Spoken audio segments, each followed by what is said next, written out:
എളുപ്പത്തിലൊരു പാലക് പനീർ ഉണ്ടാക്കിയാലോ? നമുക്ക് പാലക്ക്, ഉള്ളി, ടൊമാറ്റോ, പച്ചമുളക് ഇത്ര ആവശ്യമുള്ള.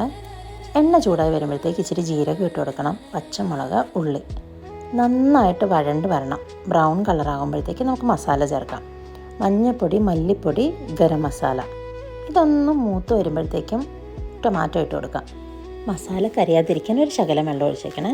ഇതൊന്ന് വെന്ത് വരുമ്പോഴത്തേക്കും നമുക്ക് അരിഞ്ഞു വെച്ച പാലക്ക് ഇട്ട് കൊടുക്കാം. ഇലയൊന്ന് വാടി വരുമ്പോഴത്തേക്കും നമുക്കതിനെ തുറന്ന് യോജിപ്പിച്ചിട്ട് അതിനകത്തേക്ക് ആവശ്യമുള്ള വെള്ളം കൂടെ ഒഴിച്ചു കൊടുക്കാം. ഈ ഗ്രേവിക്ക് ഒരു തിക്നെസ് കിട്ടാൻ വേണ്ടിയിട്ട്, ഒരു ടേസ്റ്റിന് വേണ്ടിയിട്ട് നമുക്കൊരു 5-10 കാജു അല്ലെങ്കിൽ ബദാം അരച്ച് നന്നായി പേസ്റ്റാക്കി ഇതിൽ ചേർക്കാമേ. ഓൾമോസ്റ്റ് നമ്മുടെ ഗ്രേവി റെഡിയാവും. ഈ ഗ്രേവിക്കകത്തോട്ട് നമുക്ക് ഒരു 2-3 പനീർ പൊടിച്ച് ചേർക്കണം. അതൊരു പ്രത്യേക ടേസ്റ്റാണ് ഗ്രേവിക്ക്. ഇതിലേക്ക് കട്ട് ചെയ്ത പനീറും കൂടി ഇട്ടാൽ കറി റെഡി. ആഹാ!